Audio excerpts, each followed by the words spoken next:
সুপ্রিয় দর্শক, ডিএনএ সবাইকে স্বাগত জানাই। মুস্তাফিজ ইস্যুটা একটা জটিল পরিস্থিতির মধ্যে পড়ে গেছে।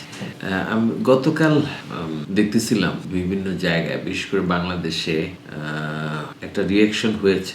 যিনি এখন ক্রীড়া এবং যুব এবং ক্রীড়া উপদেষ্টা আসিফ নজরুল, উনি বলেছেন যে আইসিসি যে জবাব দিয়েছে, বাংলাদেশ ক্রিকেট কন্ট্রোল বোর্ডের চিঠির একটা জবাব দিয়েছে, সেটা গ্রহণযোগ্য না, এরকম একটা কথা বলেছে।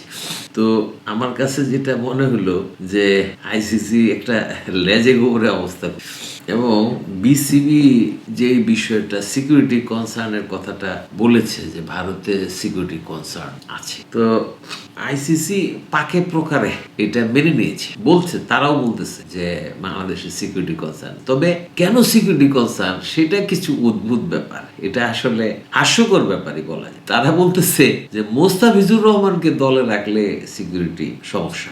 আরেকটা কথা বলছে, সেটা হলো বাংলাদেশের দর্শকরা যদি দলের জার্সি পরে বা বাংলাদেশের পতাকা থাকে, তো বাংলাদেশের কিছু পরিচিতিমূলক বিষয় তো আছে। ওই যে শোয়েব নামে একটা ছেলে বাঘের একটা ইয়ে করে, শরীরে উল্কি টুলকে এঁকে বাঘ বুঝায় যে বাংলা, এই সমস্ত বিষয়ে সিকিউরিটি কনসার্ন হয়।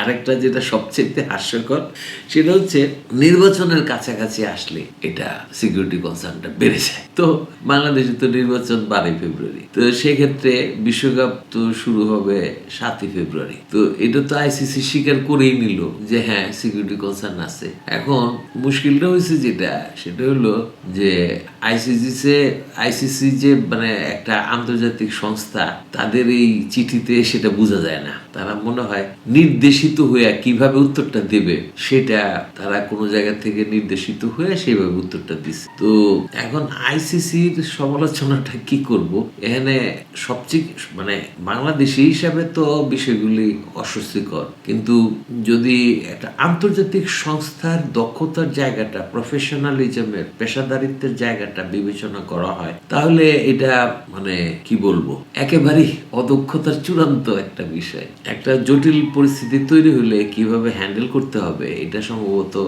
আইসিসি জানেই না।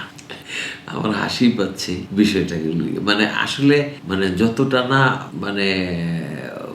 একটা অপমান অপদস্থ বোধ করার কথা, কেন জানি বাংলাদেশি হিসাবে সেই বোধটা আমার হচ্ছে না। আমার কাছে আইসিসির পরিস্থিতি দেখে হাসি পাচ্ছে যে একটা সংস্থা, তার চেয়ারম্যান হচ্ছে জয় শাহ, ভারতের যে স্বরাষ্ট্রমন্ত্রী সম্ভবত অমিত শাহর ছেলে। অমিত শাহ আবার বিজেপির একজন নীতি নির্ধারক পর্যায়ের মানুষ, খুব পাওয়ারফুল। নরেন্দ্র মোদীর পরেই তার অবস্থান বা সমসাময়িক অবস্থান, তার ছেলে হিসেবে জয় শাহ হচ্ছে আইসিসির চেয়ারপারসন। তো এই লোকটা তার বিন্দুমাত্র কোনো দক্ষতা আছে বলে মনে হচ্ছে না। দর্শক, আপনাদের কাছে কি মনে হয় আমি জানি না, বলা যায় না। বাংলাদেশ বিশ্বকাপে খেলুক, এটা তো আমরা চাই। তো হয়তোবা খেলা বাংলাদেশের পক্ষে খেলা নাও হইতে পারে, কারণ আইসিসি যদি ভারতীয় ক্রিকেট বোর্ডের বা ভারতীয় যে রাজনৈতিক ক্ষমতাধর ব্যক্তিদের ইচ্ছা অনুযায়ী চলে, তাহলে সেটা আসলে শুভ পরিণতি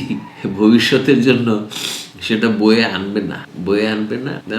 আরেকটা জিনিস একটা অদ্ভুত লাগলো আমার কাছে, সেটা হচ্ছে যে বিসিবি কিন্তু একটা স্টেটমেন্ট দিয়েছে, এটা কেউ খেয়াল করেছেন কিনা? বিসিবি বলেছে যে ক্রীড়া উপদেষ্টার বক্তব্যটা আমাদের না। তো যখন আমি বলবো যে ক্রীড়া উপদেষ্টার বক্তব্যটা আমাদের না, তখন তো বিসিবি একটা স্বায়ত্তশাসিত সংস্থা, সেটা ঠিক আছে, কিন্তু তাকে তো, সেই সংস্থাকে তো বলতে হবে যে আমরা কি মনে করতেছি। ক্রীড়া উপদেষ্টা যেই কথাটা বলেছেন, উনি বলেছেন আইসিসি প্রস্তাব দিয়েছে যে কেরালা, চেন্নাই, এই সমস্ত জায়গায় বাংলাদেশের ম্যাচগুলি সরায় নেওয়া, তো সেগুলি তো ভারতের বাইরে না। ক্রীড়া উপদেষ্টা সেটাই বলেছেন, ভারতের সিকিউরিটি কনসার্ন টোটাল ভারত। তো সেক্ষেত্রে এটা কি হলো, চেন্নাই, কেরালা এগুলি কি ভারতের বাইরে? এটা তো স্বাভাবিক প্রশ্ন, যৌক্তিক প্রশ্ন। ভারত যখন সিকিউরিটি কনসার্নের জন্য পাকিস্তানে খেলতে যেতে পারে না, সিকিউরিটি কনসার্নের জন্য পাকিস্তানের খেলোয়াড়দের সাথে হাতও মিলাইতে পারে না, এবং সেটাও যখন আইসিসি মেনে নেয় স্বাভাবিক হিসাবে, তাহলে সেখানে বাংলাদেশের সিকিউরিটি কনসার্নটাকে কেন গুরুত্ব দেওয়া হবে না? বাংলাদেশ কিন্তু সহযোগী সদস্য দেশ,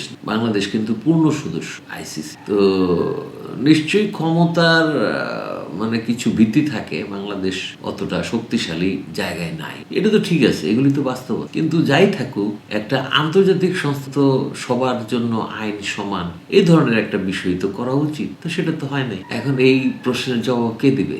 এগুলি তো কোনো উত্তর নাই। দর্শক, আমি জানি না আপনারা কিভাবে ভাবেন, আপনাদের মতামত জানাতে পারেন। আমার কাছে মনে হয় যে আইসিসি পুরো বিষয়টাকে লেজে গোবরে করেছে এবং তারা আসলে সুস্থ স্বাভাবিক চিন্তার মধ্যে নাই। এমন সমস্ত কথা যে ইলেকশন আসলে তাহলে কি ইলেকশনটা পিছাই দিতে হবে, 6 মাস পিছাই দিতে হবে, তাহলে সিকিউরিটি কনসার্ন থাকবে না। হ্যাঁ, মুস্তাফিজ হচ্ছে আমাদের সেরা বোলার, বিশ্বেরই বলা যায় অন্যতম সেরা বাঁহাতি পেসার। তো মুস্তাফিজকে বাদ দিয়ে খেলতে হবে, কি অদ্ভুত ব্যাপার। দর্শকরা জার্সি গায়ে দিতে পারবে না, দেশের প্রতিনিধিত্ব করতে পারবে না, তাদেরকে সাধারণ পোশাক পরতে হবে, সাদা পোশাকে খেলা দেখতে হবে। এগুলি মানে কি মামার বাড়ির আবদারের মতো লাগে আর কি। তো ঠিক আছে, দেখা যাক পরিস্থিতি কতদূর আগায়। ততক্ষণ পর্যন্ত ধন্যবাদ, ডিএনএন এর সঙ্গে থাকবেন।